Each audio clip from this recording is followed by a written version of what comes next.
Make a video here. Get this off my chest. Hoping I get a phone call.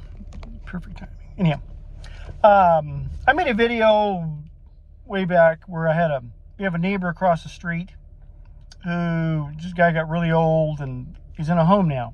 Okay, no one's lived in this place for several years.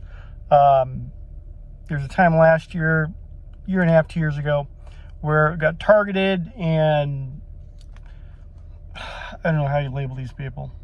It was all walks of life, but they were going through this place and stealing everything. The guy had nothing. I mean, about all you could steal from the place was stink. But anyway, it got real bad. I'd seen myself 15, 20 different groups going through this place.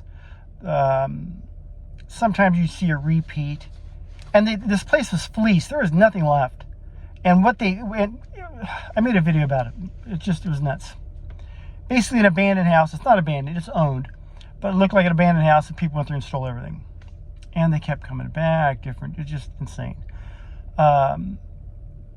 Neighbors were nuts about it. We'd call the cops, the sheriff, whatever the case is, and all this stuff. Finally, the people that own it, it's this guy's children. They live in Texas, so they can't be here. And so they're in Texas. They called the company to put up a temporary fence around it, like on a construction site. And that cleaned things up. I mean, there's nothing left there. But putting the fence up for a year, there's been no traffic. No one trying to break into it. Well, it's starting again. And there's not a lot. California, this is a misdemeanor. They're not locking you up unless you have a warrant or something like that. And the cops or the sheriff will come out, they get there as quick as they can. And, they chew their ass, send them off, whatever they do. But there's nothing to stop these people. Okay, and there's a lot of this going on. The really bad part is what it does to the neighborhood. The people in the neighborhood. Because now they're concerned. You got people with ease, with immunity, walking through and just stealing someone's property, entering someone's property, taking stuff, leaving. And the sheriff really can't do much about it. And so you're watching this stuff go on across the street, and the neighbors start getting together and say, hey, we need to do a neighborhood watch. And guy says, I don't want to do that. I don't want to be a part of that. And then they're quarreling. One guy says, well, we need to go over there and bats and put that guy on the ground. No, Bob, you don't want to do that. And so now you get this tension amongst the neighborhood. Someone's not doing enough, or you guys are taking this a little too far. But you get this thing going on. That's the really nasty part. Okay, the guy that owns this house, who actually lives there, he's still alive, I believe he's in a home. He's never coming back. He's gone. So God bless him. But now, because of the way it's set up, it tears up the neighborhood. Because of this tension now you have, it took a while for this things to mellow out. Now it's going to start up again, if this starts going again.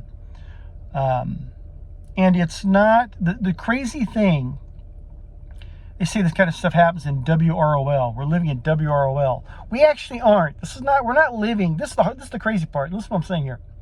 We're not living in an environment without the rule of law.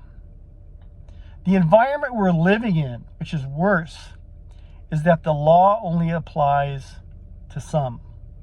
You and me, we got to obey every law. We can't be every law. But these miscreants and these misfits, they can do whatever they want.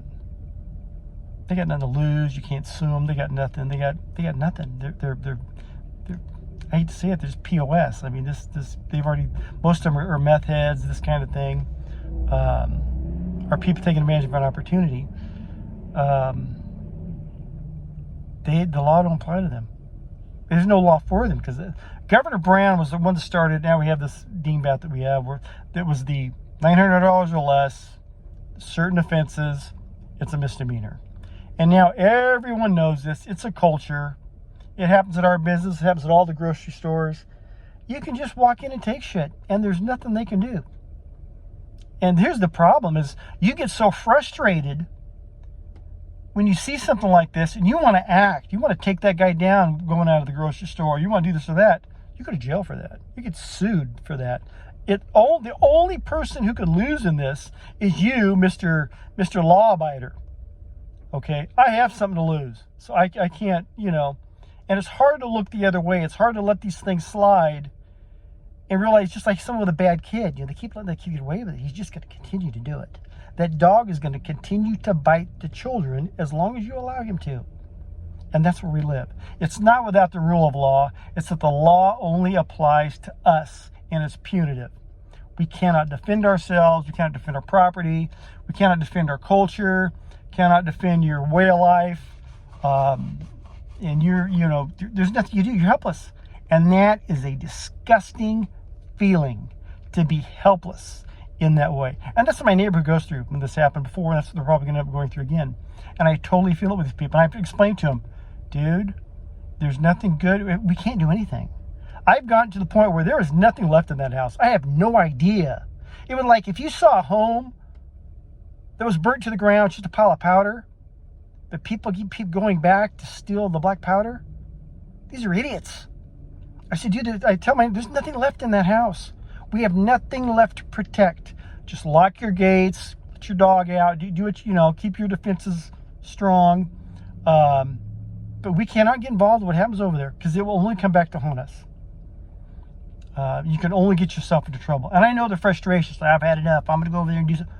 Don't do that. I got a neighbor that's where he's at again. I'm going to go, dude, don't do that. It ain't worth it.